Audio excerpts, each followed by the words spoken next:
शहीद मसूद अजहर के भी होश उड़ गए होंगे। अजीत डोभाल ने ऐसा खुलासा कर दिया, जो असीम मुनीर फर्जी फील्ड मार्शल बनकर अय्याशी कर रहा है, उस असीम मुनीर को खुद पाकिस्तान ही निपटा देगा। इसी बीच पाकिस्तान के लिए एक और बुरी खबर भी आ गई। असीम मुनीर तो खुद अय्याशी कर रहा है, लेकिन मुनीर की यह अय्याशी भिखमंगे पाकिस्तान को पूरी तरह से डुबोकर ही मानेगी। पाकिस्तान का क्या होने वाला है, यह तो आगे बताऊंगा, लेकिन पहले देखिए कि पाकिस्तान ने कल ही अजीत डोभाल का नाम लिया और आज सबके सामने आकर अजीत डोभाल ने असीम मुनीर और आतंकी पाकिस्तान की कैसे जबरदस्त धुलाई की। अजीत डोभाल वो हैं जिनके नाम से पाकिस्तान कांपता है। नरेंद्र मोदी और अजीत डोभाल की जोड़ी ने पिछले 11 साल में पाकिस्तान के पसीने छुड़ा कर रख दिए। पाकिस्तान तो आए दिन डोभाल का नाम लेता रहता है कि डोभाल ने पाकिस्तान की दुर्दशा करके रख दी। पाकिस्तान में चींटी भी मरती है तो पाकिस्तान डोभाल डोभाल चिल्लाने लगता है। डोभाल का खौफ पाकिस्तान में आज से नहीं, डोभाल वो हैं जो पाकिस्तान में 7 साल तक जासूस बनकर रहे और पाकिस्तान को भनक तक नहीं लगी। अब तो अजीत डोभाल पाकिस्तान को खुला ठोक रहे हैं, तो पाकिस्तान घबराया हुआ है कि कब फिर कहां से मार पड़ जाए। इसलिए बात बात में पाकिस्तान अजीत डोभाल का नाम ले आता है। कल भी पाकिस्तान में अजीत डोभाल का नाम गूंजा था। आप सोचिए अजीत डोभाल के नाम भर से पाकिस्तान की कैसे हालत खराब होती है कि वहां बैठ के इस तरह का प्रोपेगेंडा फैलाया जा रहा है कि अजीत डोभाल की वजह से पाकिस्तान की हालत खराब है, वहां आतंकी हमले हो रहे हैं। कौन विश्वास करेगा? दरअसल पाकिस्तान की आर्मी इसलिए बौखलाई हुई है क्योंकि BLA यानी बलूचिस्तान लिबरेशन आर्मी ने पाकिस्तानी सरकार और मुनीर सेना की नाक में दम कर रखा है। BLA लगातार पाकिस्तान में अटैक कर रही है। BLA के लड़ाके पाकिस्तान में सेना के लिए काल बन चुके हैं। पाकिस्तानी सेना BLA से निपटने में नाकाम साबित हो रही है। अब पाकिस्तान की आर्मी के लिए मुसीबत इसलिए बढ़ गई क्योंकि मंगलवार से BLA ने बड़े हमले शुरू कर दिए। BLA ने पाकिस्तान में इस ऑपरेशन को ऑपरेशन बाम नाम दिया है। इस ऑपरेशन के तहत अभी तक बलूचिस्तान में 17 सरकारी और सैन्य ठिकानों को निशाना बनाया जा चुका है। बताया जा रहा है कि ऑपरेशन बाम में अभी तक पाकिस्तान की सेना और फ्रंटियर कोर को भारी नुकसान हुआ है। पाकिस्तान की सेना BLA से हर मोर्चे में फेल साबित हो रही है। ऐसे में अपनी नाकामी छिपाने के लिए पाकिस्तान BLA के हमलों का ठीकरा भारत पर फोड़ रहा है और अजीत डोभाल का नाम ले रहा है।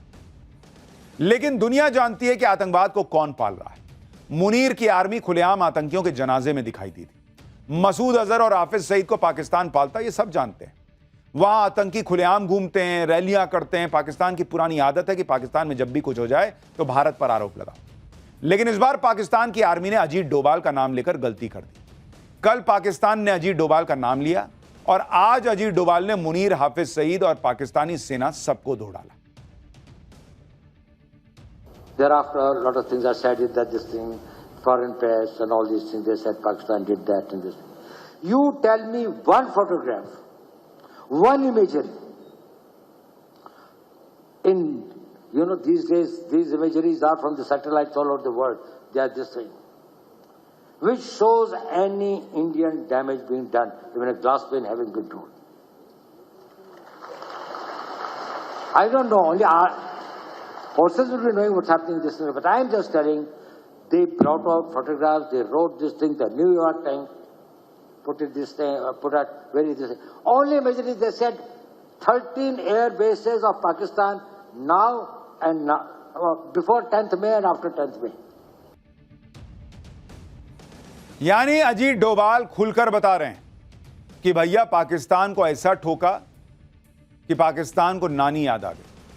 लेकिन भारत को कहां ठोका, इसका कोई सबूत तो दिखाओ, एक फोटो तो दिखाओ कि भारत का एयरबेस फोड़ दिया, ब्रह्मोस गिरा दिया, ये कर दिया, वो कर दिया, सबूत तो दिखाओ। पाकिस्तान ने ऑपरेशन सिंदूर में खूब झूठ फैलाया था। विदेशी मीडिया ने भी भारत के खिलाफ माहौल बनाया था और इसी के सहारे असीम मुनीर फर्जी फील्ड मार्शल बन गया। लेकिन अजीत डोभाल ने आज सबको एक्सपोज कर दिया कि एक शीशा भी भारत का नहीं टूटा। उल्टे पाकिस्तान को ऑपरेशन सिंदूर में भारत ने ऐसा धोया कि कोई भूल नहीं पाएगा। पाकिस्तान के बहुत अंदर तक जाकर भारत पाकिस्तान को मारकर आया। ऑपरेशन सिंदूर के बारे में पहली बार अजीत डोभाल खुद कुछ बोल रहे थे लोगों के सामने। सुनिए उन्होंने क्या बताया जो बहुत लोगों के एजेंडे को ध्वस्त कर देगा। We are really proud of it, not for necessarily what people perceive, that how much of an indigenous content was there. We are proud of it, that some of the best systems that worked, whether it was our BrahMos systems, whether it was our integrated air control and command systems, whether it was our radars, We decided to have 9 terrorist targets in the crisscross of Pakistan. It was not only border area something, which we thought were there this way. We missed none. Ajit Doval जो इस पूरी planning के पीछे थे operation सिंदूर की, वो खुद खड़े होकर बता रहे हैं कि जो भारत ने चाहा, जैसे भारत ने चाहा वैसे पाकिस्तान के साथ ठोका उसको और किया। अजीत डोभाल ने जो जो बातें बताई, अगर उसकी सच्चाई पाकिस्तान की पब्लिक तक पहुंच जाए तो फिर वो फर्जी फील्ड मार्शल बने घूम रहे असीम मुनीर को दौड़ा देगी, क्योंकि असीम मुनीर इसी झूठ के सहारे जिंदा है। पाकिस्तान में चौड़ा घूम रहा है कि भाई हमने तो भारत में ये कर दिया वो कर दिया। इसी झूठ के सहारे असीम मुनीर पाकिस्तान में ताकतवर हो गया। ताकतवर बनकर असीम मुनीर जमकर अय्याशी कर रहा है। हमने आपको बताया ही था कि असीम मुनीर आजकल ऐसे तेवर में है कि पाकिस्तान का राष्ट्रपति उसके सामने फेल है। लेकिन आप यह देखिए कि इधर मुनीर की अय्याशी चल रही है, उधर पाकिस्तान की जनता कंगाली से जूझ रही है, कंगाल से और कंगाल होती जा रही है। कंगाल पाकिस्तान में हाहाकार मच गया है। पहले ऑपरेशन सिंदूर में पाकिस्तान ने मुंह की खाई, अब भूखों मरने की नौबत आ गई।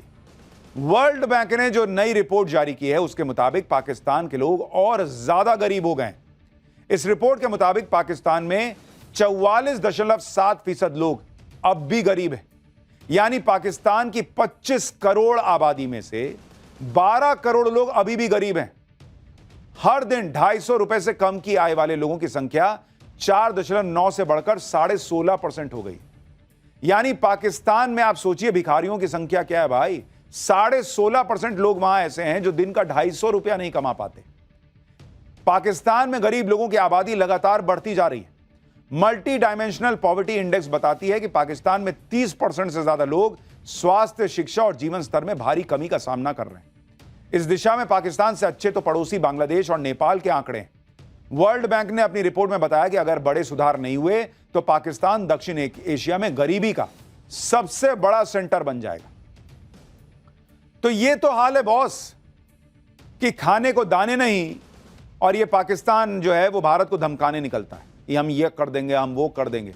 अरे अपने लोगों को पहले खाना खिलाओ यार, कायदे से उनको जिंदगी तो दो। देखिए कैसे भिखारियों जैसे रहते हैं ये लोग, और देख के दुख होता है कि इतना लड़ भिड़ के अलग देश बनाए, मार काट मचाए, और उसके बाद ऐसी जिंदगी जी रहे हैं। और ये मुनीर ये बड़े बंगले में रहता है भाई, बड़े बंगले में रहता है, घूमता है, मजे करता है, वहां की फौज के लोग मजे करते हैं। मुनीर के अय्याशी और पाकिस्तान की भूखमरी कंगाली के बीच एक और ऐसी खबर आई है जिससे पाकिस्तान को और झटका लगेगा। जिस वर्ल्ड बैंक के सामने जाकर पाकिस्तान पानी के लिए रो रहा था कि सिंधु जल समझौता भाई भारत ने स्थगित कर दिया, इसको कुछ करवाओ यार, पानी वानी दिलवाओ, उस वर्ल्ड बैंक से नरेंद्र मोदी कश्मीर के लिए ऐसा काम करवाने वाले हैं जिसे देखकर पाकिस्तान भर भर आंसू रोएगा। भाई सिंधु जल समझौता तो बहाल नहीं हुआ, लेकिन भारत सरकार वर्ल्ड बैंक से 3,119 करोड़ का फंड ले रही है। भारत सरकार के इस कदम से पाकिस्तान की नींद उड़ गई है, क्योंकि यह रकम जम्मू कश्मीर में क्वार बांध प्रोजेक्ट पर खर्च होगी। चिनाब नदी पर बन रहा यह प्रोजेक्ट रणनीतिक रूप से महत्वपूर्ण है। इस प्रोजेक्ट के पूरा हो जाने से 540 मेगावाट बिजली का उत्पादन होगा। पीएम मोदी ने अप्रैल 2022 में इस परियोजना की आधारशिला रखी थी। इस परियोजना को पूरा करने की डेडलाइन 2027 है, जिसके बाद घाटी में बिजली उपलब्धता और बढ़ेगी, औद्योगिक विकास हो पाएगा। कश्मीर में पीएम मोदी की स्ट्रैटेजी से पाकिस्तान के होश उड़े हुए हैं। पाकिस्तान की पब्लिक को समझ में आता है भाई कि इंडिया कहां से कहां पहुंच गया है और पाकिस्तान कहां रह गया। एक तरफ पाकिस्तान की जनता गरीबी और गुर्बत में से जूझ रही है, दूसरी तरफ पाकिस्तान की आर्मी के चीफ असीम मुनीर की अय्याशी खत्म नहीं हो रही। हमने आपको बताया था कि मुनीर 20 से 23 जुलाई तक श्रीलंका की राजनयिक यात्रा करने वाला है, और वो राजसी ठाटबाट से श्रीलंका जा रहा है, और वहां ऐसी ऐसी चीजें होंगी जिसमें बहुत पैसा खर्च होगा। सोचिए उस देश का आर्मी चीफ ये कर रहा है, करना तो राष्ट्रपति को चाहिए, लेकिन वो खुद इनडायरेक्टली राष्ट्रपति बन ही गया, तो वो ऐसी ऐसी चीजें कर रहा है कि अगर वो ना करे तो वहां गरीबों का भला हो जाए। मुनीर के कारनामों से पाकिस्तान की जनता भी वाकिफ है। पब्लिक को सब समझ में आ रहा है, लेकिन मुनीर समझने को तैयार नहीं, और समझे भी तो कैसे।